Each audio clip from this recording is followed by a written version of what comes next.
চলে আসলাম এদিকে। শরীরটা ভীষণ খারাপ, এদিকে চলে আসলাম। আর এবার ভাতটা বেরোবো সবার জন্য।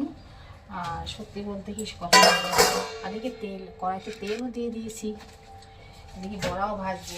কিছু করার নেই, কি করবো বলো, সব কিছু সময় থাকে।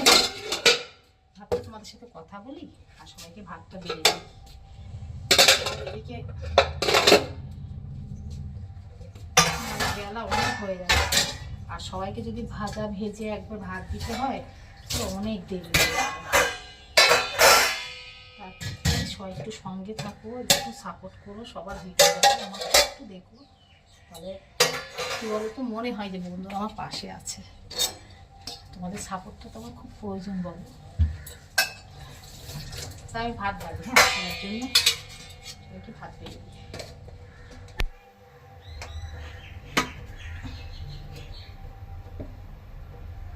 তবে আজ বেশি কিছু রান্না হয়নি, অল্প কিছু রান্না হয়েছে।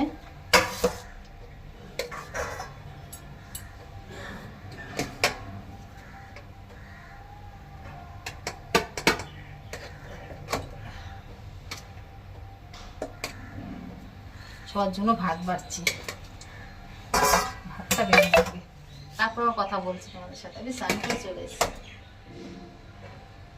কারণ স্নান করে না আসলে অনেক বেলা চলে যায়, আমার আর স্নান হয় না। ভাবলাম আজকে স্নান করে আসি।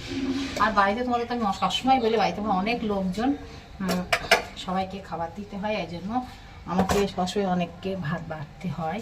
কারণ অনেকে আমাকে বলে তোমার এত ভাত খাও না, এত ভাত কেউ খায় না। তবে সবাই লোকজন আছে অনেক বাড়িতে, তাদেরকে তো খাবার দিতে হয়। আর একটা মানুষ তো খাটবে খাওয়ার উপরে নির্ভর করে, আর খেতে খেতে খাটবে কি করে, হ্যাঁ। সবাই তো আর অল্প একটু খেয়ে কাজ করতে পারে না। তবে আমি মনে করি যার পেটের যতটা মানে খাওয়ার খোরাক থাকবে সে ততটাই খাবে, এ নিয়ে কাউকে ব্যঙ্গ করা ঠিক না। তাই দেখো আমি সবার ভাত বেড়ে ফেলেছি, এবার কি বলো তো, সবাইকে খাবার দিয়ে শুরু করি, পরে কথা।